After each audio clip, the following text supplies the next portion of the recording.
Ini ada 9 ya. Ini saya lihat kayaknya udah Pak Dharma. Pak Dharma rajin. Ini sebetulnya kalau kita lihat dari judul kan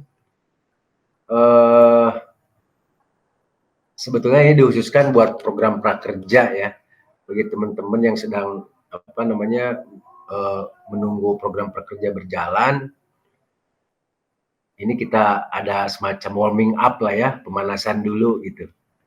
Tapi saya lihat rasanya ini Pak Andri, boleh kenalan dulu Pak Andri, dari mana Pak Andri? Halo, selamat siang Pak. Selamat malam Pak. Malam. Pak Andri dari mana Pak Andri? Saya dari domisili di Lampung Pak. Saat ini saya bekerja di distributor semen di Sumatera. Siap. Dan memang ada usaha kecil di rumah yang sedang dibangun. Makanya kenapa minat untuk ikut webinar ini gitu. Ya. Kirain buat ini. Sedang menunggu program prakerja juga kah? Enggak sih Pak, kalau nunggu program prakerja, tapi kok saya lihat dari judulnya ini menarik gitu Pak buat saya gitu kan. Oh, siap. Ya, semoga manfaat lah. Semoga tidak terlalu gampang, apalagi ini buat Pak Dharma. Ini Pak Dharma nih udah sangat senior ini. Pak Dharma, ngapain Pak Dharma? Tapi terima kasih lah sudah hadir Pak Dharma. Ya, sekali lagi mohon maaf kalau misalnya ini materinya cukup basic ya. Karena memang ini ditujukan buat teman-teman prakerja gitu ya. Teman-teman yang sedang menunggu program prakerja, atau bagi para ya profesional sih yang ingin meningkatkan skillnya lah ya, supaya lebih mendalam gitu. Jam berapa di sana Pak Dharma? 8:30 Mbak. 8:30, waduh. 8:30 kurang. Siap. Semoga sehat selalu lah Pak Dharma. Iya Pak, sehat selalu. Pak Soleh dari mana ini Pak Soleh ya?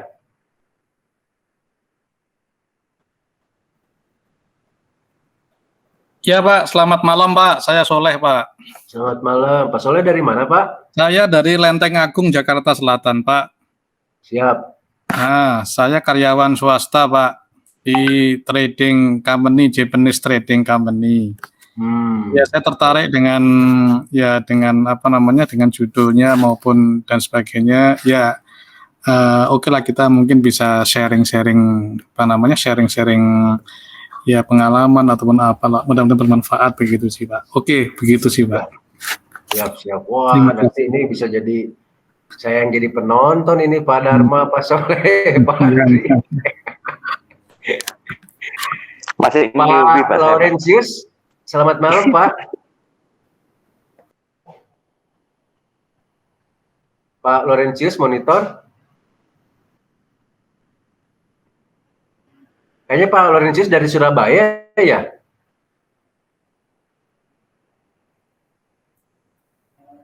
Pak Laurentius, oh mahasiswa ya dari Tangerang ya? Oke, siap.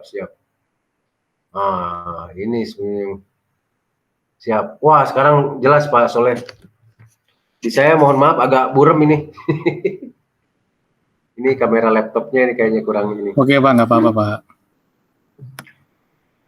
Siaplah sambil nunggu yang lain ya. Saya mulai aja lah pelan-pelan mungkin ya. Oke. Boleh Pak, lanjut Pak. Saya share dulu. Siap. Tapi sebelum saya screen share sedikit mungkin bagi teman-teman yang belum tahu, perkenalkan nama saya Yudi. Saya founder dari Vinata. Vinata adalah software aplikasi keuangan. Kita mendefinisikan sebagai software analisa keuangan usaha gitu ya. Vinata ini udah dari 2018 lah. Semoga tetap bisa memberi manfaat buat teman-teman sekalian. Oke, saya screen share sebentar. Ini sesi saya bawa santai aja ya. Saya sengaja ini kali ini ingin apa ya, pakai Google Sheet. jadi ininya, karena saya ingin oret-oret gitu, pengen coba pengalaman baru ini, baru juga ini saya cobain screen share kayak gini biar saya bisa urat-oret gitu, bisa mendeskripsikan lebih jelas lah. Kemudian ini akan berlangsung mungkin sekitar 2 jaman lah ya. Ada 2 sesi utama, mungkin sesi materi sederhana begitu. Kemudian kita diskusi, tanya jawab mungkin, dan mungkin bila diperlukan sesi sharing lah dari teman-teman yang lain untuk berbagi pengalaman di aplikasi kesehariannya gitu. Seperti yang dilihat di judul, ini tadi, bahwa ini sebuah webinar series gitu ya, serial webinar yang sekitar ada 5 lah kalau nggak salah ya. Ada tentang revenue, tentang analisa biaya, tentang laporan keuangan, kemudian 3 kunci aktivitas bisnis yang kita bisa lihat dari laporan arus kas, kemudian neraca keuangan sebagai gambaran seberapa berharga perusahaan kita. Jadi semoga teman-teman bisa lengkap mengikuti serialnya gitu, tidak hanya 1-2 kali supaya lebih lengkap. Bahkan kalau misalnya dirasa kurang lengkap, kita ada satu program lain nanti yang akan dikasih tahu lah di akhir sesi mungkin ya. Ini ada sekitar 8-9 sih lah yang kita akan bahas tentang revenue model. Pertama, definisi itu sendiri gitu, kita akan gali berbagai sudut pandang keseharian kita, mendefinisikan pendapatan itu apa sih, dan di beberapa case saya temui masih ada yang agak kebulak-balik antara income, earning, omset gitu. Kemudian kita akan bahas juga bagaimana sebuah perusahaan itu menghasilkan revenue yang biasanya disebut dengan revenue model gitu ya. Ada berbagai macam model sebetulnya dalam keseharian kita, terutama sih kalau saya lihat memang di luar negeri ya, mereka mendefinisikan model revenue-nya itu luar biasa kompleks. Di kita kan biasanya kebanyakan transaksional, sederhana lah, jual beli gitu kan. Tapi kalau kita lihat di luar itu, terutama untuk perusahaan yang jasa gitu, dan itu lebih banyak diinisiasi startup gitu, ada berbagai macam revenue model ternyata. Kemudian kita akan lanjut tentang membahas revenue stream, aliran revenue itu yang di kebanyakan kita juga seringkali hanya mengandalkan hanya satu gitu ya. Padahal mungkin kalau digali lagi ada beberapa potensi untuk menghasilkan revenue itu. Kemudian dilanjutkan tentang sales velocity, seberapa cepat sales kita terjadi gitu, itu akan mempengaruhi seberapa besar nilai perusahaan kita. Kemudian kita kembali ke basic revenue formula. Rasanya mungkin ini revenue formula akan dibahas lebih duluan lah daripada sales velocity gitu ya. Ini formula basic, fundamental, tapi ini sangat penting menurut saya pun, karena sangat fundamental, tapi seringkali kita terlalu kompleks gitu. Padahal kalau kita berpegang sama revenue formula ini, ya kita bisa fokus gitu, sebagai guidance dalam aktivitas sehari-hari kita. Dilanjutkan dengan high margin dan high turnover product, itu yang akan mempengaruhi bagaimana revenue itu tercipta. Kemudian mungkin sedikit sekilas tentang modeling lah, sales forecasting begitu. Itu sebagai blueprint, gambaran besar ke depan gitu. The longer the better, artinya ya kalau misalnya memungkinkan, nggak apa-apa dibikin proyeksi keuangan sepanjang mungkin gitu, sampai kita sekedar gambaran gitulah. Untuk kemudian kita breakdown lagi sampai jangka panjang, menengah, dan pendek gitu, yang biasanya forecasting itu ya tahunan lah. Karena biasanya yang untuk jangka panjang itu kan biasanya disebut financial modeling ya. Dilanjutkan mungkin tambahan sales funnel dan revenue driver, ini satu yang akan juga kita bahas, ada 9. Oke, kita masuk ke, waduh ini nggak keluar nih. Coba saya sorry ya di ini dulu, ini nggak keluar nih ininya. Ini saya iseng nyobain pakai ini, soalnya biar sekali lagi biar enak oret-oret. Jelek, semoga keluar. Waduh, nggak keluar. Anyway, ini akan saya bahas satu-satu. Basically kan ketika kita menyebut produk itu secara formal ada 2 ya. Definisinya itu produk itu bisa barang, bisa jasa kan. Di beberapa kebiasaan kita seringkali kita membedakan antara produk dan jasa, padahal ya jasa itu juga ada bagian daripada produk gitu. Yang spesifik harusnya kan barang dan jasa gitu. Nah ini yang sebagai dasar bagaimana sebuah revenue ini tercipta, yang kita bisa lihat ketika produknya berupa barang, maka unit economic value-nya itu ya jumlah barang yang terjual dikali harga.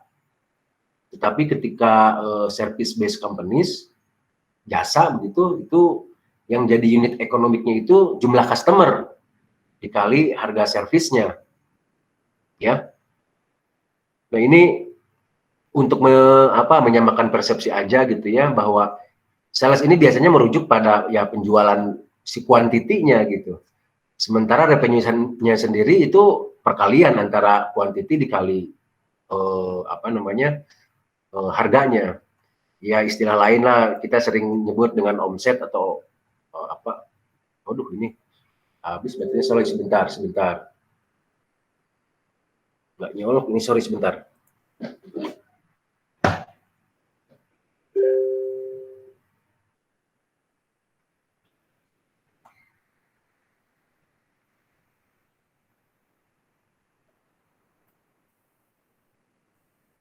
Oke, kelihatan lagi ya, Aurora? Are you there? Yes, Pak. Siap. Oh, ini kok masih hijau ya?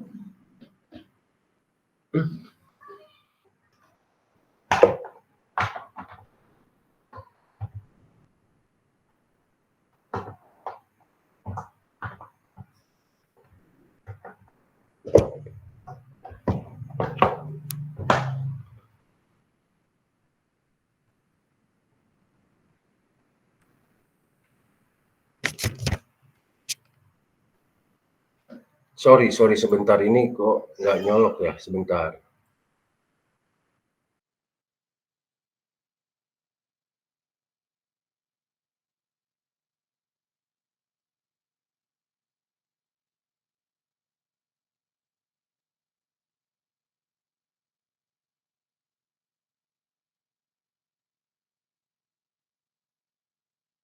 Oke, gangguan teknis. Siap. Di beberapa case juga saya temui seringkali teman-teman agak bingung gitu membedakan pendapatan kotor dengan pendapatan bersih gitu ya. Nah, pendapatan kotor itu ya, atau bahasa Inggrisnya gross sales gitu ya. Ini total penjualan, pendapatan dari penjualan. Sementara penjualan bersih itu adalah setelah dikurangi potongan penjualan, kurangi dengan retur. Ini menjadi pendapatan bersih, gitu ya. Nah, saya juga sering kali ngelihat ada ada beda gitu mendefinisikan earning dan income. Ya earning itu lebih tepatnya ke laba gitu ya. Sering kali seperti ini sederhana, tapi sering kali ini saya banyak menemukan ya kegagapan gitu mendefinisikan yang basic begini gitu, antara income dan earning gitu. Padahal ini jelas bumi langit bedanya gitu ya. Oke, kemudian kita lanjut tentang, aduh ini gambar-gambarnya nggak pada keluar ya. Gambar-gambarnya nggak pada keluar, ini baru lihat padahal tadi.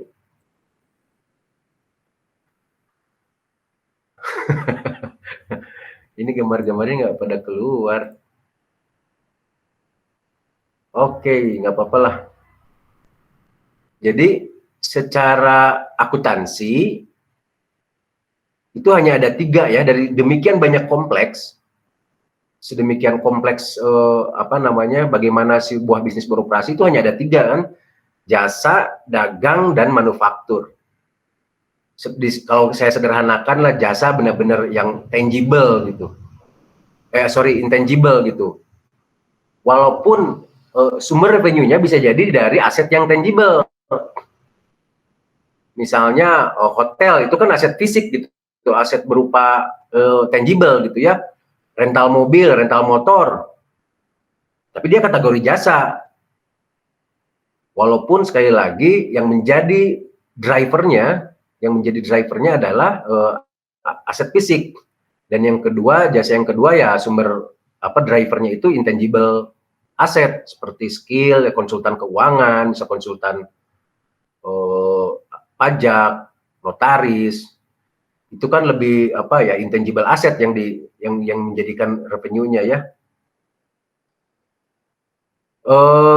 Kemudian yang dagang, kalau dagang disederhanakan ya ada barang yang diperjualbelikan lah. Artinya dia beli barang fisik gitu untuk kemudian dijual lagi. Sementara kalau manufaktur itu barangnya ya dijual, diproduksi gitu, dipabrikasi. Secara sederhana ada 2 kategori besar antara pengolahan dan perakitan. Kalau saya sederhanakan, pengolahan itu perubahan dari A ke B, sementara kalau perakitan A ditambah B menjadi C, gitu ya. Ini kalau misalnya ada yang kurang clear, langsung jumping boleh gitu ya, atau mau ditulis dulu boleh gitu.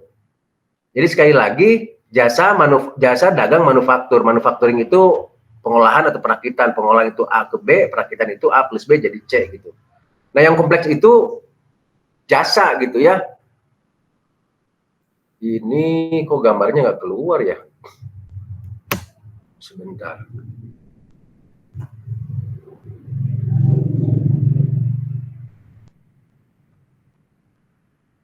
Ini saya ini dulu ya sebentar ya, biar lebih jelas.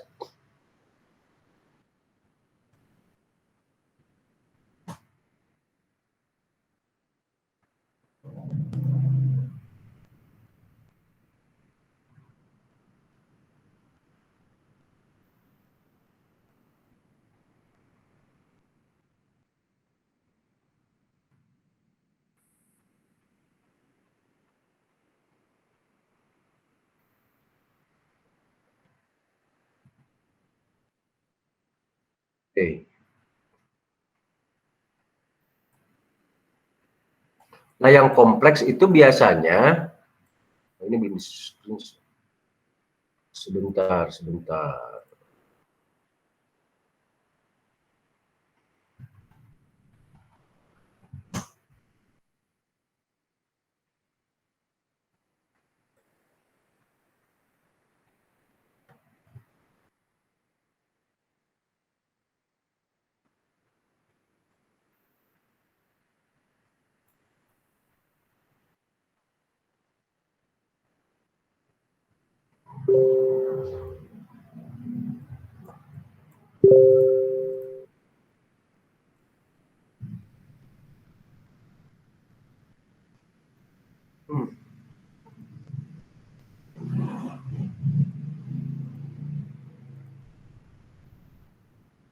Oke.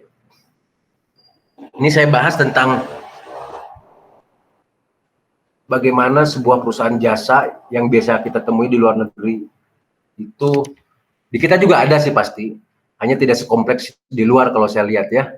Terutama ini perusahaan jasa, bagaimana mereka menghasilkan sebuah revenue itu lumayan kompleks gitu ya. Itu terbagi dari ada beberapa variabel. Siapa yang membayar? Contohnya advertiser, sponsorship, atau penjamin, lembaga penjamin gitu ya. Kemudian apa yang dibayarnya? Atas sebuah data kah, sebuah aktivitas kah, atau sebuah shares? Kemudian forward is paid gitu ya. Apakah untuk apa dibayarnya? Apakah per hasil, per penggunaan, atau setiap penambahan? Kemudian bagaimana cara membayarnya? Apakah kredit, leasing, atau langganan, subscription gitu? Seperti apa ya, subscription misalnya handphone gitu ya. Ini lebih kepada mungkin ke tempo lah ya. Kemudian berapa besarannya? Apakah berubah gitu, dynamic, berdasarkan volume diskon semakin besar semakin turun, atau berdasarkan auction, lelang gitu. Jadi ini model-model yang sering kita temuin gitu ya. Kemudian, nah ini yang tadi saya bilang formula basic tapi apa ya? Ini sangat membantu untuk menggait kita berfokus pada apa gitu dalam keseharian aktivitas bisnis kita. Jadi kalau kita ngelihat formula ini, omset itu adalah perkalian antara volume dan harga, begitu ya. Nah, harga ini biasanya jelas ditetapkan di awal gitu ya. Harga ini dipengaruhi oleh bagaimana margin yang kita ambil gitu, dan seberapa banyak produk yang kita buat. Yang biasanya kategori produknya itu di beberapa case yang bagus itu mereka membagi berdasarkan produk penetrasi, kemudian produk utamanya gitu, produk pelengkap, dan produk ini premium lah, katakanlah begitu. Produk penetrasi itu biasanya kalau nggak gratis ya dijual murah lah, dia lebih kepada berfungsi sebagai traffic generator si produk penetrasi ini. Namanya juga produk penetrasi ya, untuk mempenetrasi gitu sebuah untuk ke segmen market yang kita tuju. Setelah terakuisisi, baru dia ditawarkan dengan produk utama. Inilah yang biasanya produk utama itu yang di branding gitu ya. Sementara produk pelengkap itu lebih ke sebagai profit maximizer, untuk memaksimalkan profitnya. Biasanya produk-produk pelengkap itu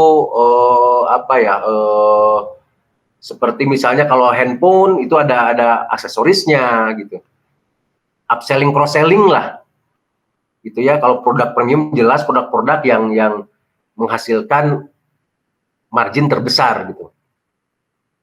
Setidaknya ini juga jadi arahan product development ke depan ketika kita baru hanya 1 atau 2 produk gitu. Itulah penting kenapa bagi kita untuk membuat roadmap, produk roadmap gitu ya. Kemudian kita bahas tentang volume. Volume itu dipengaruhi oleh 2 hal besar, jumlah customer dan konsumsinya. Jumlah customer itu jelas ada 2 kategori, customer baru maupun customer yang retain, customer yang berulang, customer yang loyal gitu ya. Nah, konsumsi sendiri itu dipengaruhi oleh 2 hal, purchase value atau repeat order, frekuensi belanja, dan average order value itu rata-rata belanja lah, rata-rata transaksi, bisa namanya basket size, pocket size, transaction value gitu, atau purchase value, apapun namanya. Jadi sekali lagi, yang volume ini sebetulnya yang biasanya menjadi fokus utama keseharian gitu, karena untuk harga itu biasanya udah fix kan, sementara volume itu yang bergerak, yang harus dibesarin gitu. Ada keterbatasan ketika kita merubah-rubah harga kan, apalagi untuk menaikkan. Kalau nurunin sih relatif lebih mudah dengan main diskon misalnya kan. Tapi kalau volume itu ada dalam kontrol kita, sementara harga ya sangat relatif lebih sulit biasanya. Nah, volume sendiri kalau disederhanakan itu 4 lah.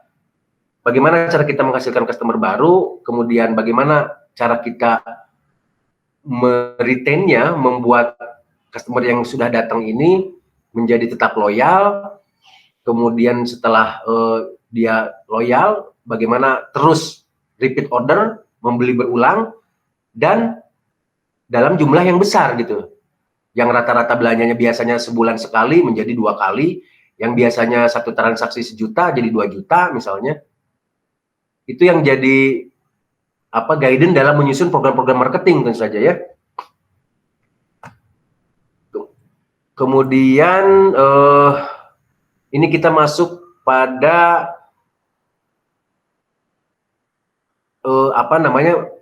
biasanya si produk itu secara natural sudah ada di kategori apakah produk ini yang terkategori high margin product atau high turnover alias volume yang besar gitu. Biasanya yang high turnover itu yang produk komoditas, yang low end produk begitu. Sementara yang high margin itu yang premium market gitu.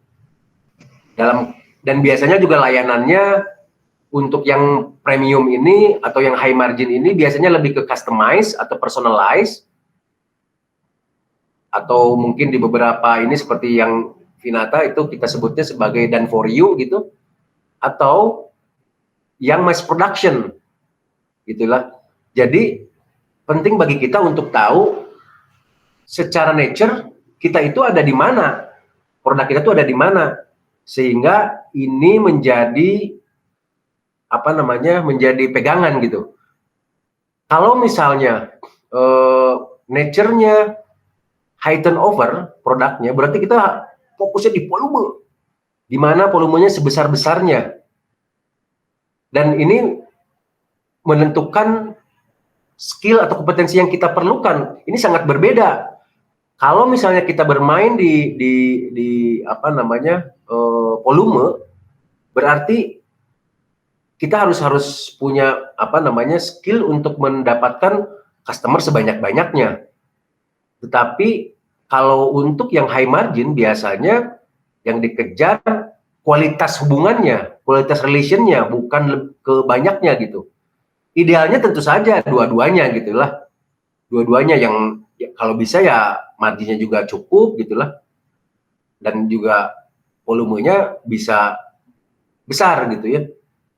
Disitulah justru seninya mungkin. Kita harus menemukan formula yang tepat.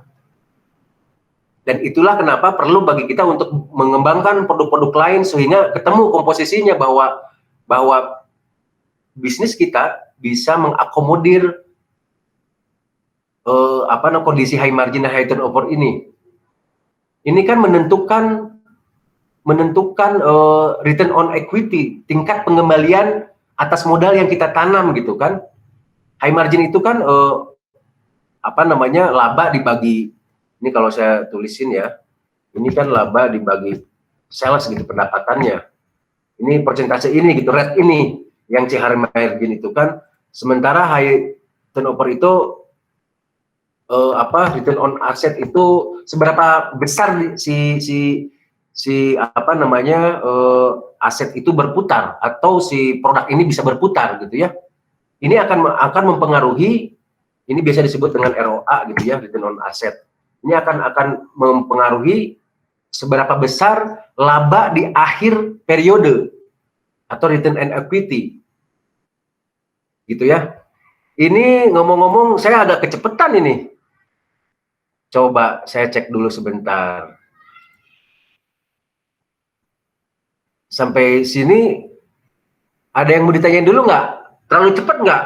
Ini saya lihat baru ada yang baru nih, Mbak Putri. Mbak Putri kayaknya saya sering lihat juga ini.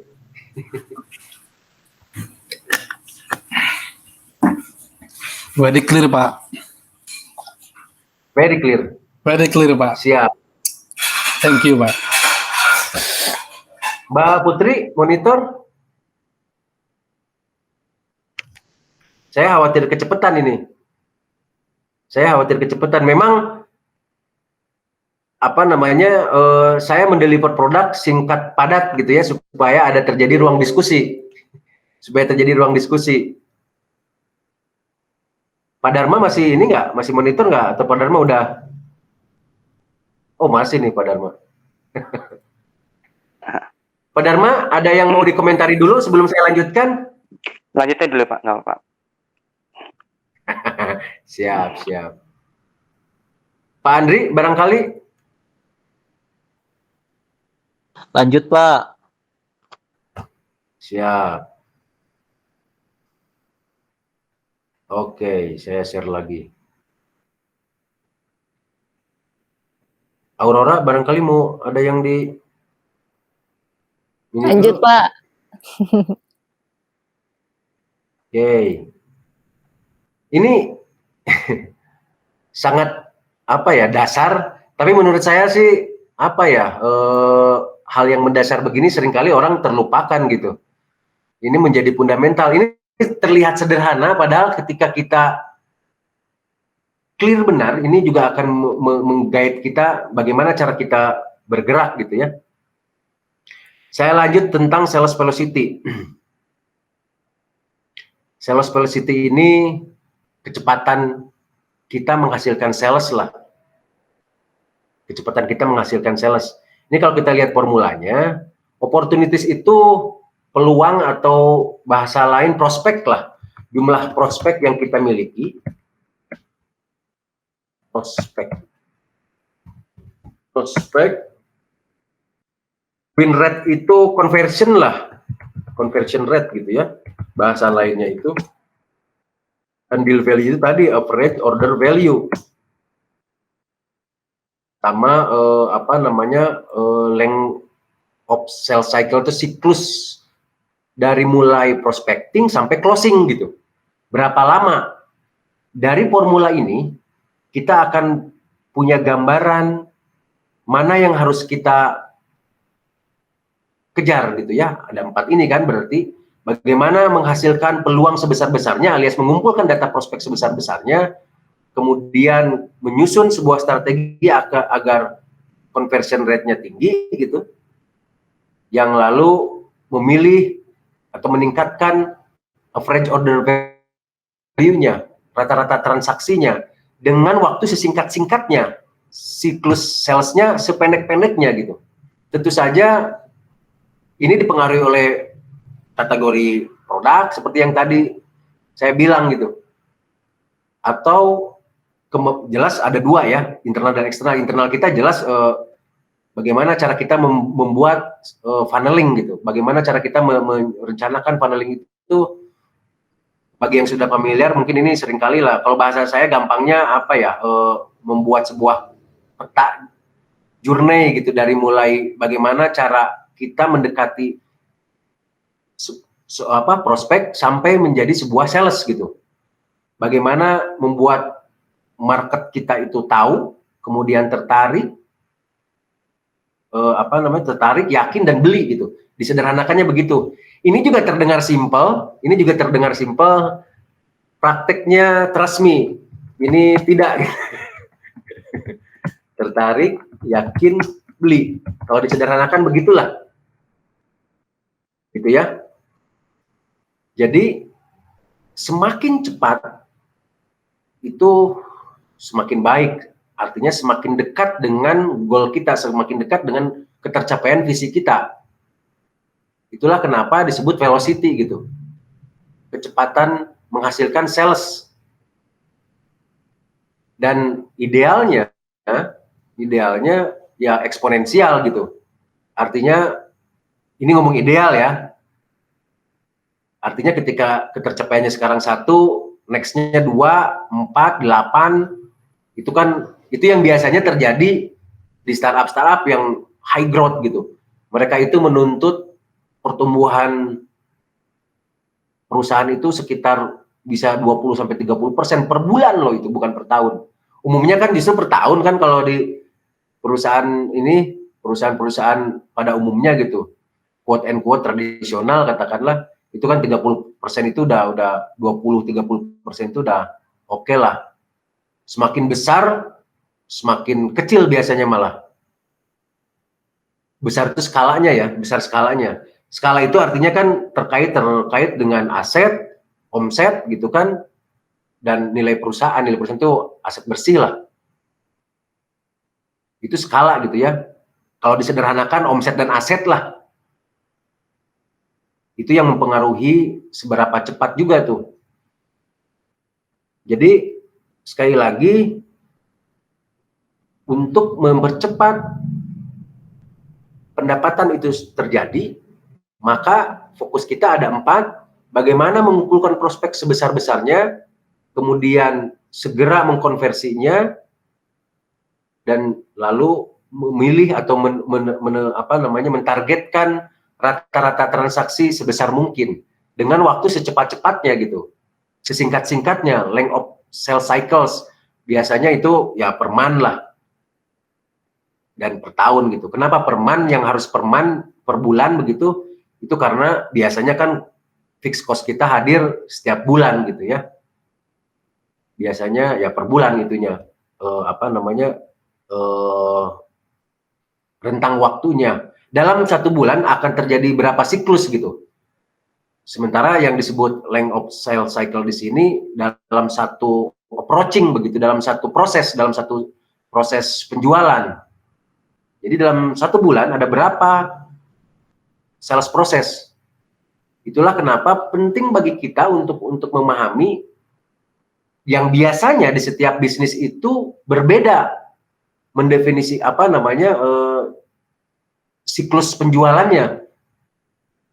Berbeda-beda tuh. Jelas secara umum ya jasa dagang dan manufaktur itu berbeda gitu ya. Biasanya kan dari manufaktur itu tidak langsung ke end user, biasanya kan lewat distributor, retailer gitu. Sementara kalau perusahaan dagang ya, kalau misalnya dagangnya distributor dalam konteks jual beli begitu, berarti dia akan ada 1 atau 2 gitu, ke retailer dulu, ngecer baru ke end user. Kalau retailer alias toko, misalnya toko begitu, itu ya langsung ke end user kan, gitu. Nah di setiap bisnis pun mendefinisikan prospek itu beda-beda. Kalau kita lihat paneling secara sederhana gitu kan, end goal dari sebuah perusahaan itu menghadirkan customer yang loyal dan royal gitu kan, yang retain dalam waktu yang lama, terus belanja secara lebih besar. Tapi itu hadir karena kita punya pelanggan yang terus membeli gitu. Repeat order hadir oleh customer gitu. Saya membedakan secara sengaja antara istilah buyer dan customer. Sementara buyer itu ya bisa dikatakan pembeli pertama lah gitu. Trial order gitu, trial purchase. Nah, buyer itu hadir dari sekumpulan prospek. Yang di setiap bisnis itu berbeda. Kalau misalnya secara umum prospek itu ya kita bagi 3 ya, ada yang masih dingin, udah hangat, dan panas gitu. Ingat bahwa setiap bisnis itu mendefinisikan ini dengan berbeda.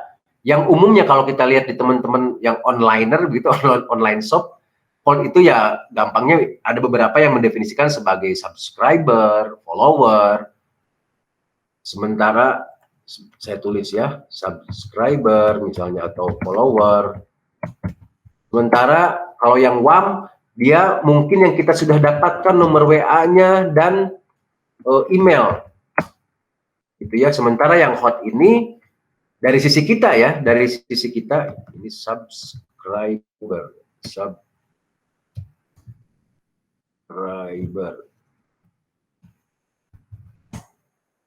Sementara yang hot katakanlah yang sudah nge-chat gitu, sudah tanya-tanya, yang sudah kita follow up, yang sudah kita kasih presentasi. Ini beda-beda, nah definisikan ini secara jelas sehingga kita bisa menyusun metrik ketercapaiannya sebelum kita offer menjadi buyer gitu ya. Mungkin di B2B, kasus B2B, prospeknya itu ya berupa email database atau kontak phone gitu. Untuk kemudian kita bisa lakukan cold calling. Dari situ mungkin kita definisikan yang warm itu apa gitu, apakah yang sudah memberi kesempatan janji ketemu, begitu yang sudah bahkan sudah di presentasi, kemudian yang hot prospect itu yang sudah dikasih presentasi dan sudah ada follow up, sudah di follow up gitu, sudah sampai memberikan quotation, penawaran harga gitu. Sekali lagi ini terlihat sederhana, tapi pada praktiknya ini nggak gampang juga ini. Ini nggak gampang juga, tapi penting bagi kita untuk mengetahui berapa rasio ketercapaian kita dalam rentang waktu tertentu gitu ya, yang harus kita monitor tentu saja. Nah, tapi sebelum ini biasanya kita juga harus jauh sebelum ini harus mendefinisikan berapa sih sebetulnya yang total available market size-nya lah gitu, yang tersedia gitu, berapa yang market yang tersedia, sehingga kita bisa menyusun untuk di forecasting itu nggak kemana-mana gitu, nggak terlalu jauh. Jangan-jangan ketika kita nyusun forecasting jangka panjang misalnya ya, atau financial modeling gitu, itu nggak ngawang-ngawang gitu. Sementara kalau serviceable ini itu market yang bisa kita jangkau dengan model bisnis kita gitu ya, yang apa ya, reachable, kalau saya sederhanakan, reachable oleh bisnis model bisnis kita gitu ya, yang bisa kita jangkau dengan model bisnis kita. Artinya model bisnis itu kan produk kita sesuai dan kita punya resourcesnya gitu, atau kita rencanakan akan punya resourcesnya untuk menjangkau si market itu, punya apa namanya channelnya untuk menjangkau si market tadi gitu ya. Sementara yang obtainable itu, yang SOM ini, yang saat ini bisa kita capai gitu, yang sangat mungkin bisa kita reach, bisa kita target, bisa kita dekatin, bisa kita approach gitu, yang obtainable saat ini, obtainable, yang bisa kita jangkau saat ini, yang kita bisa jangkau saat ini gitu ya. Dari situ kita bisa, angka-angka ini harus hadir, angka-angka ini harus hadir, kita bisa tahu gitu dari awal, oh market size-nya itu sekian, sehingga kita ketika ngebikin apa namanya forecasting, terutama jangka panjang, nggak ngawang-ngawang gitu, memang market size-nya ada gitu setelah kita lakukan riset ya.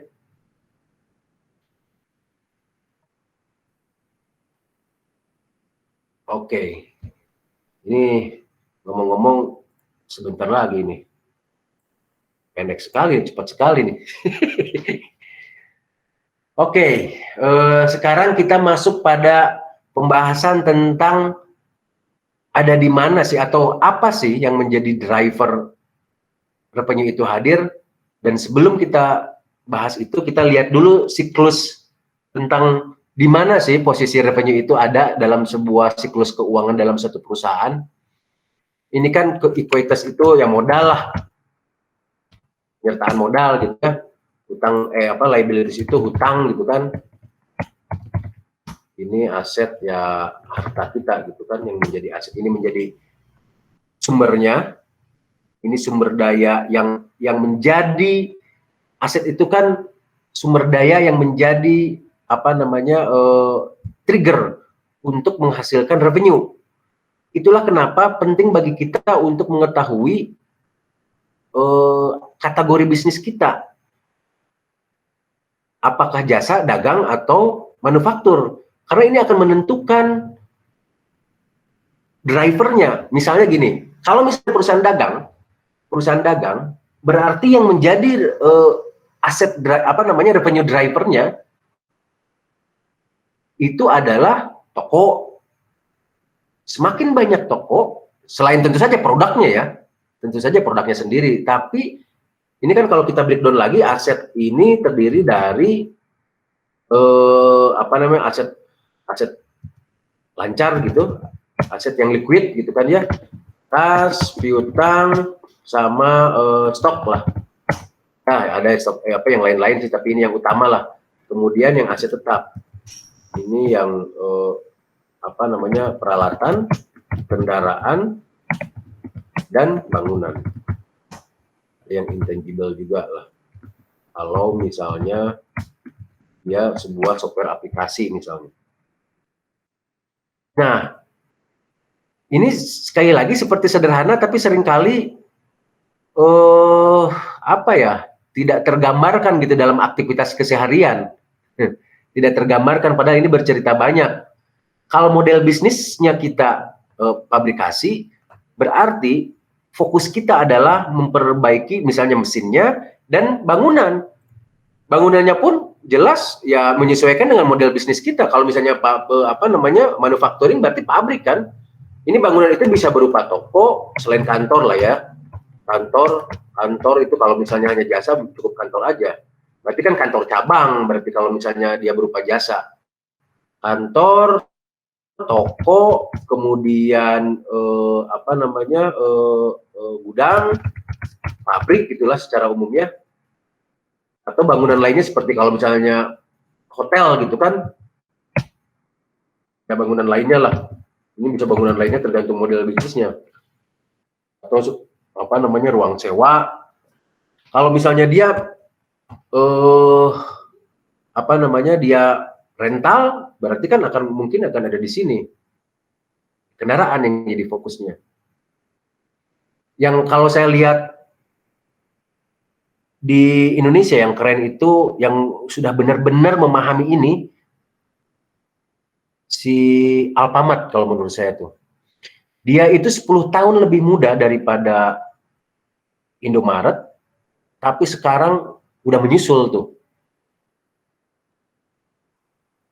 Karena dia sangat tahu bagaimana cara meleverage. Dia itu agak berbeda tuh modelnya dengan Indomaret. Indomaret itu kan lebih banyak komposisinya mungkin franchise ya. Kita nggak bisa ngelihat secara detail. Tapi kalau Alfamart kita bisa lihat detail karena dia sudah TBK gitu. Kalau Indomaret kan dia jadi anak perusahaan ini ya. Ada sih induk perusahaannya yang sudah TBK. Tapi saya nggak ngelihat ininya gitu, laporan keuangan langsung si Indomaretnya.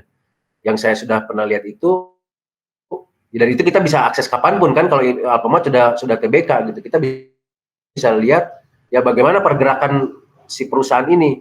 Mereka itu yang sudah ngerti sekali bagaimana cara memperbanyak jumlah outlet dengan outlet milik sendiri secara organisasi ya, yang walaupun uang modalnya itu dari masyarakat. Ini keren kalau menurut saya. Ini keren mereka. Dan jarang perusahaan di Indonesia yang sudah sangat matang memaksimalkan revenue drivernya ini. Kalau di luar sih kita sering lah ngelihat kayak misalnya Starbucks. Starbucks kan kalau kita lihat rasio laporan keuangannya keren sekali. Sehingga kita bisa lihat karena dia sudah saking expertnya meleverage aset yang menjadi driver revenue ini, tingkat kegagalannya hanya sekitar 1 sampai 1,5%, 1,5% lah rata-rata. Jadi artinya setiap mereka buka 1.000 toko hanya 15 yang tutupnya itu, yang gagalnya gitu, hanya 1,5%, saking mereka expert di situ gitu. Sementara kalau kita lihat di Indonesia kan yang namanya buka apalagi sifatnya waralaba gitu atau kerja sama usaha gitu, karena agak berbeda ya. Kalau waralaba harus secara hukum di atas 5 tahun, di bawah 5 tahun nggak boleh disebut sebagai waralaba, hanya kerja sama usaha biasa. Itu tingkat kegagalannya di atas 60-70%, dan itu kan menurut saya bahaya ya, merugikan, kasihan gitu investor yang pensiunan misalnya, yang tadinya berharap bisa ada return, jadi malah gagal. Ini perlu kita gali nih sebetulnya, kalau misalnya menarik gitu ya, kalau bagi teman-teman ini menarik karena ini sangat fundamental sekali. Ini menurut saya sih salah satu tonggak lah bagi kita untuk memahami seluruh bisnis kita, ngelihat dari siklus ini. Sederhana memang kalau lihat formulanya, bahwa intinya kan ketika kita ingin memperbesar sebuah bisnis itu yang memperbesar ini gitu kan, bagaimana aset ini hadir membesar, itu kan dua lah, lewat hutang ataupun ya modal gitu, modal setoran dan return earning atau laba ditahan.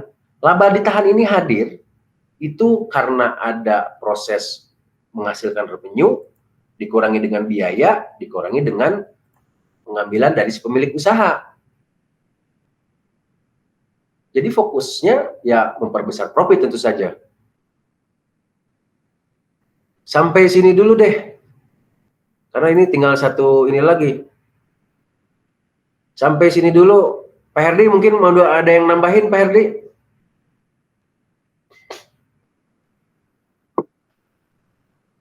Belum ada, silakan lanjut Pak Yud. Ini biasanya saya rada semangat hari ini. Hari ini kayak jadi pembawaannya agak slow begini, slow down begini. Aurora. Ya, Pak. Biasanya berapi-api. Berapi-api ya, Pak. Hari ini agak slow nih. Masuk Pak Dharma ada yang mau ditambahin dulu, Pak Dharma ini? Enggak, Pak. Lanjut, Pak. Waduh, lanjut aja Pak Dharma. Makanya Pak Dharma ini menurut saya ini sangat basic Pak Dharma. Mungkin bagi Pak Dharma nggak ada hal yang baru ini. Ya. Cuma belajar menyampaikan dengan cara yang baru, Pak. Menyampaikan dengan cara yang baru. Contohnya apa tuh, Pak? Contohnya apa tuh, Pak? Kalau saya kan tidak melalui pengamatan saja kan, Pak. Selama ini kalau ngebangun bisnis kan cuma dari ngelihat, mempelajarin ya seperti itu. Tapi kan kalau dari Bapak kan kelihatan strukturnya gitu, Pak. Ya polanya kan lebih terstruktur. Oh, harusnya ada begini gitu, Pak. Nah, ini yang juga kadang juga tidak semua pengusaha itu kan ketika dia nggak mampu ngelihat detailnya, maka dia juga akan kesulitan kan, Pak, sebenarnya mengelola laporan keuangannya kan. Iya. Di mana yang harus diperkuat, di mana yang harus direm kan. Iya. Kalau saya lihat ya, saya perhatiin perusahaan mikro sampai ke yang di TBK itu yang sudah triliunan itu, secara konsep itu sama. Mereka fokus ya sama aja, bagaimana cara memperbesar revenue sebesar-besarnya, secepat-cepatnya gitu. Dan bagaimana biaya keluar sekecil-kecilnya, selamat-lamatnya gitu. Salah satu yang apa ya, dalam operasional sehari-hari ya itu gitu yang di ini, baik mikro maupun perusahaan yang sudah TBK gitu. Ya artinya yang membedakan kan hanya sekedar jenis dan bukan jenis bisa jadi sama, volume transaksinya gitu, jumlah transaksinya itu yang bikin kompleks kan, atau mungkin alurnya. Betul, alur prosedurnya juga ini, betul. Iya. Ini Pak Soleh and Partners, ini Pak Soleh and Partners tuh partners ini ya, apa namanya, law firm atau tadi itu apa Pak? Tadi sorry. Bukan Pak, bukan. Saya bukan itu. Saya ini hanya ini aja Pak, apa namanya? Saya karyawan biasa Pak. Karyawan bagian accounting di perusahaan gitu aja Pak. Oke. Ya, ini emailnya aja Pak, emailnya aja. Siap. Pak, saya malah mau ini dulu ini. Ini kan Bapak accounting ya. Apa yang saya sampaikan itu ada sudah apa ya di yang kalau saya lihat sih pengalaman saya bisa jadi itu saya sangat tidak valid gitu pengalamannya. Tapi di beberapa pengalaman saya accounting itu tidak apa ya tidak banyak yang bisa menceritakan cerita di balik angka gitu. Menurut pengalaman Bapak gimana, Pak? Ya, accounting ini kan dia historis ya. Jadi memang dia kan lebih kepada yang transaksi yang sudah begitu kan ya. Tapi kalau yang ini tadi kan seperti kan komprehensif ini kan, artinya ada past seperti yang menurut saya ada past, present, future gitu kan ya. Artinya yang pastnya tadi bicara masalah bagaimana tadi aset, bla bla bla, income. Kemudian tadi kan ada ya high return, gitu kan ya, bagus sih ya begitu sih Pak. Ya. Ya begitu. Tapi saya senang Pak, artinya bagus Pak ini Pak, kombinasi antara saya udah agak jenuh lah begitu kan kalau dengan bicara masalah akuntansi itu kan memang yang dulu-dulu kan. Ketika sementara kalau orang-orang bisnis, orang-orang marketing itu kan terutama yang CEO, bos-bos kan sering nanya itu kan ya kalau accounting itu kan hanya sekilas begitu kan. Tapi bagaimana budgeting, bagaimana return itu kan jadi ya lebih banyak yang present and future begitulah Pak. Begitu Pak kira-kira Pak. Thank you Pak. Nah, nanti di sesi selanjutnya kita akan coba bahas itu Pak, budgeting itu bagian daripada yang akan kita bahas tuh. Bagus Pak, oke Pak. Jadi kalau saya lihat ya, memang kalau saya lihat nggak salah sih memang karena accounting itu bicara masa lalu ya. Tapi harusnya itu kan masa lalu tuh dijadikan gambaran untuk masa depan gitu. Iya. Seringkali kita terjebak yang ngurusin di hal-hal yang sudah terjadi. Terjebak pada administrasi yang ya, itu kan sudah lewat gitu. Clerical itu betul-betul Pak, clerical ya, Pak. Jadi akhirnya sangat apa ya, laporan keuangan tuh sangat bahkan tidak relevan ya, karena udah 3 bulan yang lalu bahkan itu kan nggak bicara banyak gitu akhirnya. Ya, kalaupun itu hadir dibaca sekarang, tapi datanya 3 bulan lalu ya gimana ya? Baru hadir sudah, misalnya kan akhir tahun Desember, baru Maret selesai April gitu. Iya. Ya tidak bisa menceritakan banyak gitu kan apa yang terjadi ke depan. Iya. Itu yang jadi salah satu keprihatinan saya Pak. Itulah kenapa saya selalu berusaha untuk mengkonek-konekkan, karena kalau saya lihat salah satu ciri perusahaan yang keren itu adalah ketika bicaranya tuh ke depan gitu. Iya. Dan sudah tidak diomongin lagi gitu, proses clerical tuh harus sudah selesai, memang harus sudah ada gitu, real time bahkan. Dan memang harus real time idealnya gitu, sehingga cepat ngambil keputusan. Betul Pak, betul banget. Jadi memang dari pengalaman saya sendiri ketika saya mengimplementasikan accounting software di perusahaan-perusahaan, ketika bicara dengan staff accounting ini kadang nggak punya visi Pak.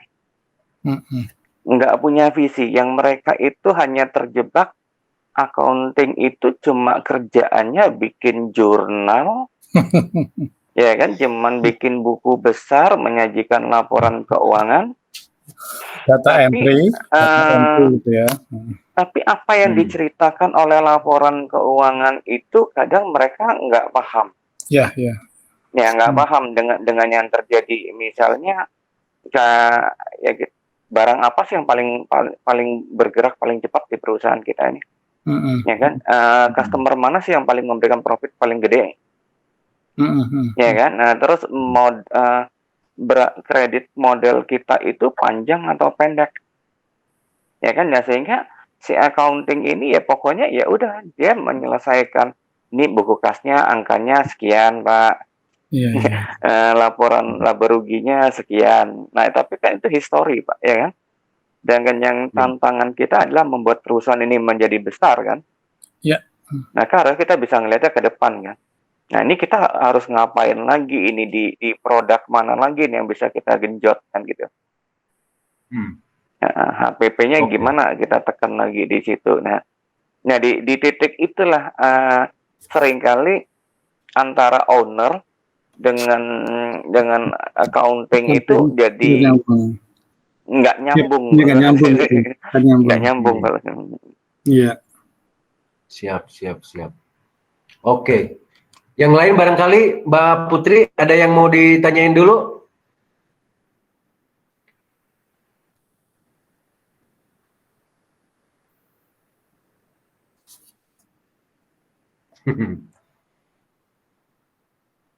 Karena sih dari saya ini sekilas aja sih, ini tentang lebih kepada pengingat lah kalau menurut saya tuh. Kenapa saya sampaikan tentang forecasting ini? Saya jarang sih ya ngelihat ya tadi accounting itu lebih kepada clerical gitu, padahal sebetulnya justru itu teh dijadikan dasar untuk menentukan ke depan gitu. Malah financial modeling itu kan biasanya ya sampai 10 tahun gitu.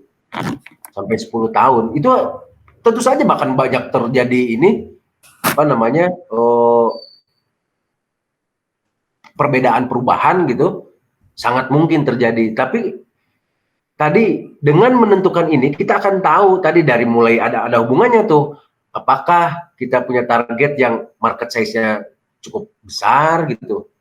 Karena market size, kalau misalnya kita dari awal sudah tahu kan juga kelihatan, sehingga nggak terjebak di jalan. Yang saya lihat tuh yang terjadi, orang udah kagok duluan gitu terjun ke bisnis itu, lebih kepada kejebak gitu. Ternyata dia ada pada satu kategori bisnis yang sudah hampir usang bahkan gitu, yang sudah sangat saturated. Misalnya kemarin saya ngobrol sama temen yang ada di dunia percetakan, dia baru masuk 1-2 tahun yang lalu, yang bagi saya sih ya sangat sulit gitu untuk berinovasi. Kan kalau secara teori besarin volume gitu, kalau misalnya harganya sudah sangat apa namanya sulit gitu. Tapi kalau misalnya membesarin volume juga, apakah itu jadi sebuah apa namanya masa depan? Yang sayangnya juga tidak terbiasa membaca laporan keuangan ketika mau membesarin target volume misalnya. Kan dia harus ada kebutuhan untuk membeli aset kan, dari mulai mesin bahkan mungkin tempatnya. Nah kalau begitu, itu dihadapkan pada pilihan kan, apakah mau berhutang atau mau store modal baru gitu. Nah kalau misalnya nggak terbiasa dengan membaca laporan keuangan, ya akhirnya feeling gitu kan. Bahkan mungkin lebih parahnya lagi juga itu tidak bankable dan tidak ada orang yang tertarik gitu untuk kalau tidak punya uang sendiri ya, artinya kan mengajak investasi. Dan itu juga saya sering temuin tuh. Sering kali saya juga termasuk yang suka dikasih proposal, diminta apa namanya untuk menjadi investor begitu. Tapi mereka nggak punya laporan keuangan, terus bagaimana mungkin kita bisa ngelihat, apalagi ngomongin forecasting gitu. Untuk yang masa lalunya aja nggak ada, apalagi ngomongin forecasting. Jadi kalaupun ada forecasting itu hampir pasti ya ngarang juga itu berarti. Itu kan salah satu sumber apa namanya ya, sumber untuk kita memforecast kan dari histori ketercapaian kita gitu. Itu kan bisa kita lihat dari analisa tren gitu. Nah, ini sebagai sebuah pengingat aja menurut saya sih, kenapa penting bagi kita sebagai accounting juga untuk berpikirnya ke depan gitu, tidak hanya ke belakang. Sekali lagi, ini sebagai, kalau dalam jangka panjang kan blueprint gitu. Ini menunjukkan juga seberapa dekat dengan visi kita gitu. Ini juga ukuran ketercapaian visi kalau menurut saya. Kan visi itu sesuatu yang kualitatif, sesuatu yang sulit kita imajinasikan, itu ya bersifat naratif kan. Nah kita perlu mengkuantitatifkan sehingga kita punya gambaran yang lebih jelas gitu. Nggak hanya seperti mimpi aja jadinya gitu. Ketika kita punya gambaran yang jelas begini, yang pasti tentu saja kemudian kita harus breakdown sedetail mungkin gitu. Ya kalau sedetail mungkin makin pendek lah tentu saja, paling 3 tahun kan, atau sampai 5 tahun paling ini juga. Bahkan kalau 1 tahun itu rasanya sih sebuah keharusan ya, sehingga apa namanya ya kita bisa cepat beradaptasi lah dengan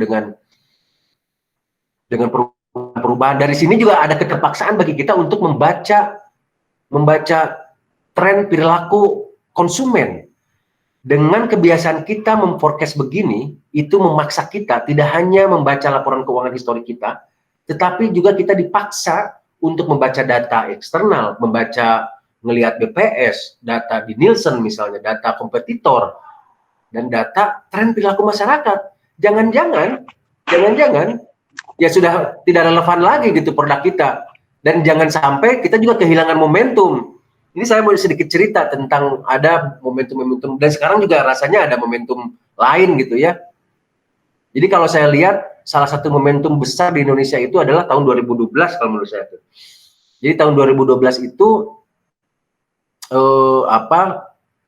masa dimana ketika Indonesia masuk menghasilkan GDP sekitar di atas $3.000 pendapatan per kapitanya ya. Dan itu artinya ketika suatu negara sudah mencapai GDP di atas $3.000, maka sepertiganya biasanya itu dipakai untuk luxurious thing, barang-barang yang tersier lah. 2012 itu masuk tuh Indonesia ke situ. Kemudian di saat yang sama, ini momentum besar menurut saya, di saat yang sama sosial media semakin ini, apalagi Instagram begitu. Dan hal lainnya adalah saat itu artis kan masih endorse-nya masih gretongan gitu, gratis. Mereka belum mengenal bahwa itu bisa jadi sebuah penghasilan gitu. Dan kalau saya lihat para penjual online sekarang yang berjaya itu yang mendapatkan momentum besar itu, yang apalagi produk-produknya cocok gitu, misalnya kosmetik gitu, yang produk-produknya cocok, yang ternyata sampai sekarang juga di masa pandemi, kebetulan saya selalu ada update setiap minggu itu hasil data riset lah, produk mana yang sering dicari gitu, kumpulan dari berbagai ini gitu, itu kosmetik selalu ada di top 10, bahkan di top 3 lah.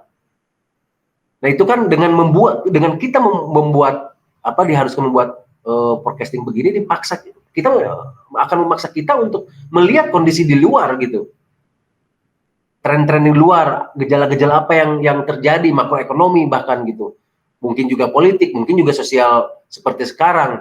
Apa yang harus dilakukan? Ya memang kebanyakan memang kesulitan. Tapi di sisi lain juga ternyata beberapa hari yang lalu saya ngelihat banyak juga yang naik, malah seperti ada kemarin saya lihat tuh yang heboh tuh ikoy-ikoyan ya yang bagi-bagi itu salah satunya kan yang dapat momentum itu endorse tuh siapa tuh, si Erigo tuh, dia dalam satu hari naik follower 1 juta itu. Kemudian juga jadi tren tuh si Bitter Sweet by Najwa itu yang dessert box ikut-ikutan juga tuh, naik juga dia. Banyak lah yang momentum yang sekarang itu, momentum sekarang menurut saya tuh Indonesia sebetulnya sudah di angka $4.000 sebetulnya, artinya ya naiklah kelas menengahnya, walaupun data terbaru kalau saya lihat sih sekarang itu kelas menengahnya itu semakin mengecil, dia lompat either ke atas atau ke bawah. Jadi kalau dulu piramidnya begini, ini saya kelihatan ini enggak kelihatan ya. Kalau dulu kan piramidnya begini, kalau sekarang mungkin cenderung agak seperti ini tuh. Oh, gimana ya saya menggambarnya? Ya jadi agak naik lah. Walaupun memang didominasi oleh sumber daya manusia, sumber daya alam gitu ya. Bisnis-bisnis yang bergerak di sumber daya alam. Misalnya batu bara gitu. Kalau kita lihat kenaikannya luar biasa dan banyak diekspor ke Cina. Dan ini juga jadi gejala, kalau menurut saya gejala mengkhawatirkan. Di Cina itu sekarang manufaktur udah sangat mulai hidup lagi lah. Bisa gampang kita kelihatan gitu loh. Dari harga batu bara 60, 80, 10 sekarang udah 115 gitu per metrik tonnya. Itu kan pertanda Cina sedang bergerak. Di saat yang sama Indonesia malah banyak yang tutup pabrik itu. Bagi saya sih gejala yang mengkhawatirkan ya. Akan semakin banyak lagi produk-produk Cina karena mereka sudah siap gitu, sementara pabrik-pabrik kita kelabakan gitu menghadapi ini. Ya Cina malah meminta besar-besaran sekarang batu bara misalnya, nikel sih dilarang, biji besi, itu kan pertanda manufacturing mereka bergerak. Nah poin saya, kenapa saya menyampaikan hal-hal ini, karena ini berpengaruh dengan angka forecasting ini gitu loh. Ekonomi, makro, sosial, politik, itu hal-hal berpengaruh. Kita memaksa, jadi cakrawala akan lebih meluas gitu. Dan terutama customer behavior lah. Yang basis utamanya tentu saja data history accounting. Yang untuk forecasting, sebelum lagi ini, saya stop dulu. Barangkali untuk forecasting ini terlalu kejauhan. Ini masih tetapkah Revita Pinata ini kayaknya mah internetnya. Pak Andri Yulianto masih on kah? Pak Andri Yulianto. Ini kayaknya Pak Dharma yang setia. Pak Dharma ini yang setia. Mantau terus. Memang ini Pak ya, kayaknya kita yang tenaga-tenaga accounting yang di perusahaan ini lebih berfokus mengelola data internal Pak ya. Dan mereka tidak terlatih untuk melihat kondisi eksternal. Sehingga kompetitor kita mau siapa, mungkin mereka juga nggak tahu Pak. Market size ini bisa berapa besar, mungkin mereka nggak punya gambaran juga Pak. Ya kan? Saya agak khawatir sebetulnya itu terkait accounting. Kalau misalnya software aplikasi accounting itu sudah sedemikian masif dan di saat yang lain gitu sarjana-sarjana akuntansi tidak punya daya analisa yang cukup luas, saya khawatir value mereka sangat tergerus gitu ya, berkurang gitu ya. Ya betul. Itu kan bisa kerjain anak-anak yang bukan jurusan akuntansi, jurusan SMK juga selesai gitu kan. Kalau misalnya mereka tinggal diedukasi kan. Betul. Secara detail, kalau hanya urusan clerical gitu. Betul. Dan mungkin ini perlu jadi insight ya. Kalau saya lihat yang membuat Facebook sebesar sekarang itu bukan hanya gara-gara si Mark Zuckerberg, tapi ada orang di belakang itu, yaitu si Sheryl Sandberg gitu ya, yang jago tentang financial engineering, mengenerate revenue gitu. Yang jago pasti itu akunnya. Ada, dan kita juga harus belajar kayak si Starbucks, bukan foundernya yang membuat Starbucks sebesar ini, tapi Michael Scott gitu yang punya ide bagaimana si Starbucks bisa beroperasi seperti sekarang, termasuk juga ini ya cerita tentang Ray Kroc ya, si McDonald, bukan pemiliknya kan itu karyawan gitu kan, karyawan yang punya bermental wirausaha, yang akhirnya dia yang nge-leading gitu perusahaan itu.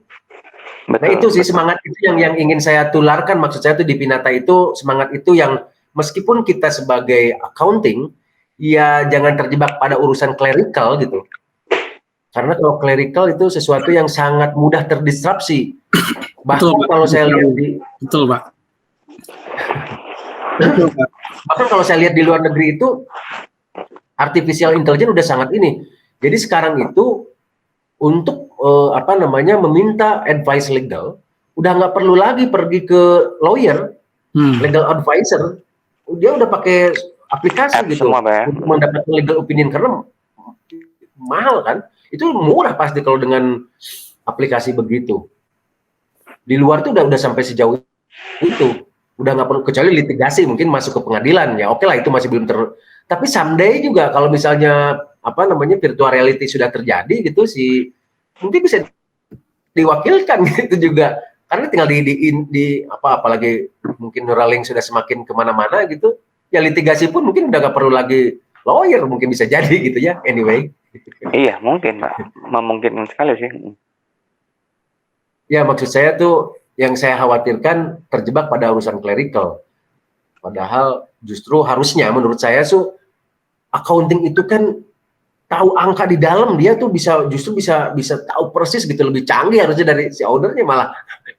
Itu betul. Semangat itu sekali lagi yang ingin kita bawa gitu. Kenapa kita harus menjadi seorang profesional akuntan yang modern gitu, seperti yang judul kita bikin gitu. Ada yang perlu didiskusikan mungkin, ini yang baru ini Pak Adi Sujano ya. Adi Sujano ini mahasiswa atau siap pekerja juga Pak? Di perusahaan apa nih Pak Adi? Dulu saya di distributor Telkomsel, sekarang di sipil Pak. Siap, accounting ya Pak? Bukan Pak, saya kebetulan branch-nya Pak di sana Pak. Siap, Pak. Tapi ya saya setuju aja sih, memang kebanyakan accounting cuma berpikir dari sisi accounting aja, karena dia nggak berpikir, kebanyakan mereka berpikir bahwa kemajuan perusahaan itu kan urusannya marketing, Mbak. Cari omset tuh urusannya marketing, padahal data itu sangat luar biasa powerful lah untuk kemajuan suatu perusahaan. Bagaimana kita bisa tahu kita arah bisnisnya harus kemana ini, yang mana yang lebih menguntungkan perusahaan, yang mana yang sesuai dengan cash flow perusahaan, bagaimana dengan menggunakan cash flow yang dipunya sama perusahaan atau aset yang dipunya perusahaan, tapi bisa menghasilkan pekerjaan-pekerjaan yang lebih punya value lebih besar kan, Pak. Saya kasih gambaran lagi betapa powerful gitu ya kalau misalnya accounting itu bisa memaknai laporan keuangan. Misalnya, dia bisa akan mendrive bahkan orang produksi menentukan produk roadmap tadi. Karena dia tahu kan mana produk yang paling menguntungkan, mana produk yang berputar cepat, mana produk yang MOQ kecil atau modalnya kecil gitu. Itu kan jadi apa ya? Jadi sangat powerful untuk mengadvise arah produk roadmap gitu, pengembangan produk gitu kan. Dia tahu persis harusnya gitu kan, mana produk yang sekali lagi yang paling berputar cepat, yang marginnya besar, yang dengan modal yang kecil gitu. Bahkan dia juga tahu ke arah marketing, mana customer yang profitable, yang loyal dan royal, yang dalam apa, yang sering belanja gitu, purchase frekuensinya tinggi, purchase value-nya tinggi, dan dalam waktu yang lama. Ya harusnya tahu persis gitu kan. Ya itu juga bisa mendrive kemudian segmen mana yang akan kita fokuskan gitu ke bagian marketing itu. Karena dia tahu harusnya sampai itu gitu. Angka itu harusnya bicara juga sampai dia bisa memaknai sedalam itu. Ya setuju Pak, benar itu. Ya termasuk juga bukan cuma sekedar di perdagangan aja ya. Bahkan kayak kita ini di pekerjaan sipil kan kita juga ada pembelian barang misalnya besi, terus material alam. Nah kayak gitu kan accounting yang bisa tahu kan kalau kira-kira kalau kita beli cash di sini lebih murah segini dibandingin beli kredit tapi lebih mahal segini, apakah lebih menguntungkan yang mana, beli kredit atau beli cash gitu kan. Terus juga membandingkan dengan perputaran perusahaan, berapa cepat customer membayar kita. Nah uangnya ini mau harus bayar yang kemana dulu gitu, mau bayar hutang atau mau putar untuk pembelian barang-barang cash dulu kan. Itu semua data kan semua di accounting, Mbak. Marketing kan nggak akan berpikir gitu. Marketingnya cuma deal sudah dapat rumahnya. Nah ini tugas accounting lebih banyak di dalam sana, Pak. Sayangnya kalau saya lihat memang ya lebih banyak menggunakan Excel. Pengalaman saya termasuk yang lama menggunakan Excel. Ya untuk bisa menganalisa itu kan biasanya ya datanya mentah lah, meskipun laporan keuangan itu juga perlu diolah lagi kan untuk menjadi sebuah insight gitu. Itu hanya mungkin hanya sebuah informasi gitu. Si laporan keuangan itu hanya sebuah data, fakta atau informasi yang belum menjadikan insight sebagai pegangan mengambil keputusan ke depan. Dan itu biasanya ya time consuming, harus dipindahin dulu, kita bikin grafik, kita bikin analisa rasio-rasio gitu. Kalau digali lagi akar masalahnya mungkin keengganan untuk menggunakan software aplikasi yang apa ya, yang terintegrasi dengan analisanya gitu. Begitu. Pak Soleh mungkin ini mau ada yang mau barusan kayaknya mau ngomong. Udah pakai kah Pak Soleh software aplikasi? Ya saya butuh Pak. Jadi apa namanya? Selama ini ya di kantor kami sih masih jadul lah Pak, softwarenya masih jadul banget lah itu kan ya, jadul masih ya jadul, pokoknya jadul pokoknya itu masih sekarang dia masih underdos kok Pak, jadi bukan belum masih underdos. Waduh, Apa AS 400 Pak ya? Dharma silakan. Pak Dharma silakan kasih demonya Pak Dharma ya, Pak Soleh itu tentang Pinata. Ya, boleh Pak, nanti mungkin Boleh. nanti apa namanya sesi yang khusus nanti boleh Pak, nanti di prospek Siap. boleh gitu kan ya. Siap. Nanti kita adakan demo lah. Iya ya, kayak ya, tadi Bapak tadi bilang yang ada apa namanya artificial intelligence nih. Sekarang memang ini trennya memang ke sana Pak. Trennya itu semua adalah robotik, ya robotik software gitu-gitu. Sehingga kerja memang yang sifatnya clerical, yang sifatnya rutin sudah semua didelegasikan pokoknya ke robotik sistem itulah, ke sistem itu sih Pak. Gitu kan. Itu ya makanya Pak Adi udah pakai belum Pak Adi? Sorry Pak. Pak Soleh silakan Pak Soleh. Ya, cukup begitu Pak. Ya, memang kedepannya memang harus begitu by sistem sih Pak, itu kan ya. Untuk ya human error lah, mengurangi human error. Siap. Cepat, akurat. Pak Adi udah pakai software Pak Adi? Kalau di kantor kebetulan pakai, Pak. Siap. Kantor yang lama sama kantor yang baru pakai. Cuma memang masalahnya kan ya seperti Bapak bilang tadi, SDM-nya Pak, orang-orangnya itu bisa memanfaatkan atau enggak kan? Kalau istilahnya senjatanya canggih tapi kalau nggak bisa membidik kan juga nggak bisa kena Pak. Mesti harus dua-duanya alatnya canggih ya, harus human-nya juga harus bisa menggunakan kan Mbak. Analisanya juga harus kuat kan. Iya betul Pak, betul.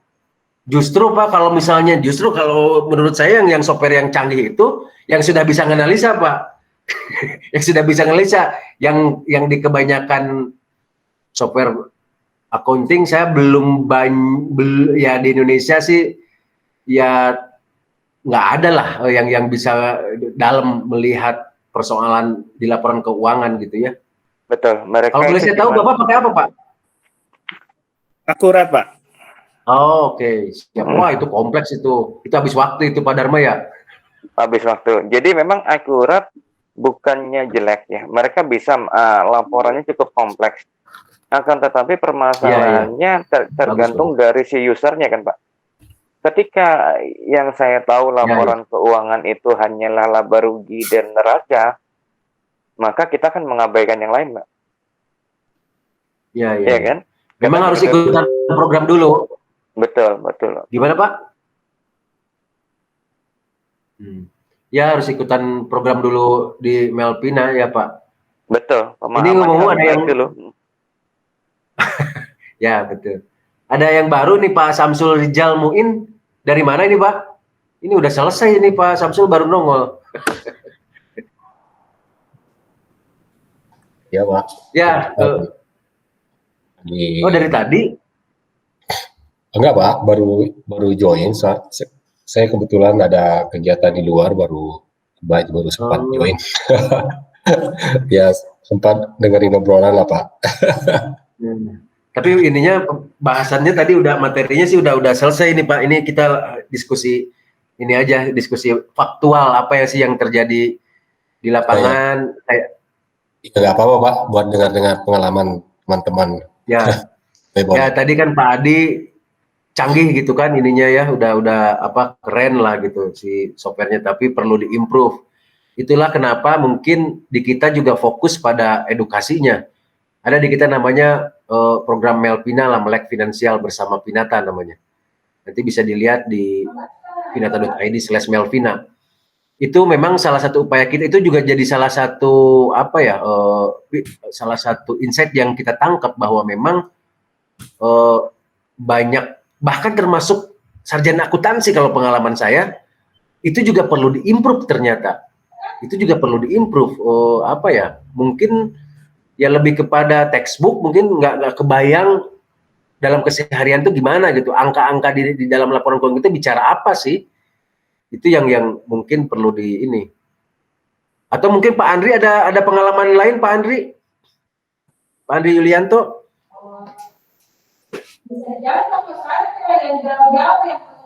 Karena dari saya sendiri sih kalau secara pemaparan materi, karena ini singkat gitu ya, sudah selesai, sudah cukup. Nanti kita akan ada serial lain tentang analisa biaya gitu kan, tadi tentang revenue lah. Nanti kalau misalnya kita perlu perdalam lagi tentang revenue, nanti kita akan lanjutkan di sesi yang lain. Untuk serial webinar selanjutnya, kita akan bicara tentang analisa biaya, budgeting gitu. Tadi kan bagaimana menghasilkan secepat-cepatnya, sebesar-besarnya. Nanti kita bicara bagaimana biaya keluar sekecil-kecilnya, selamat-lambatnya gitu kan. Nanti dilanjut tentang ya laporan keuangan, terus 3 aktivitas pokok dalam bisnis yang kita bisa lihat di arus kas. Kemudian kita lihat neraca di sesi yang kelima kalau nggak salah itu neraca keuangan sebagai gambaran seberapa besar nilai perusahaan kita. Dari saya mungkin cukup. Kalau yang lain ada yang mau ditanyain kalau apa terkait materi tadi? Kalau enggak saya serahin ke Aurora. Aurora, barangkali ada yang mau ditambahin? Tidak ada, Pak. Mungkin info aja karena ini kita serial webinar. Jadi next-nya itu besok kita adain lagi di jam 7 malam. Jadi untuk yang sekarang hadir bisa hadir kembali gitu untuk melanjutkan materinya. Itu aja dari saya. Besok ya itu ya? Iya, Pak, besok. Besok malam, Bu. Apa, Ya, Bu? betul. Temanya apa, Bu? Temanya? Linknya mungkin nanti saya kabarin lagi antara ini lagi atau kita pakai room yang lain gitu. Boleh, Bu. Boleh. Thank you, Bu. Thank you. Terima kasih, Bu. Oke, teman-teman, Ibu Bapak sekalian, dari saya cukup. Barangkali kalau tidak ada, saya cukupkan sampai di sini. Terima kasih atas kehadirannya. Mohon maaf kalau ada salah kata. Oke. Ya. Thank you, Pak. Terima kasih, Pak. Bu. Ya, Terima kasih semua. Kesempatan yang lain. Thank you, Pak. Sukses. Ya, thank you, Pak. Ya, Selalu, terima Pak. kasih. Sehat, sukses, Ya, Pak. malam. Amin. Terima kasih. Assalamualaikum. Waalaikumsalam.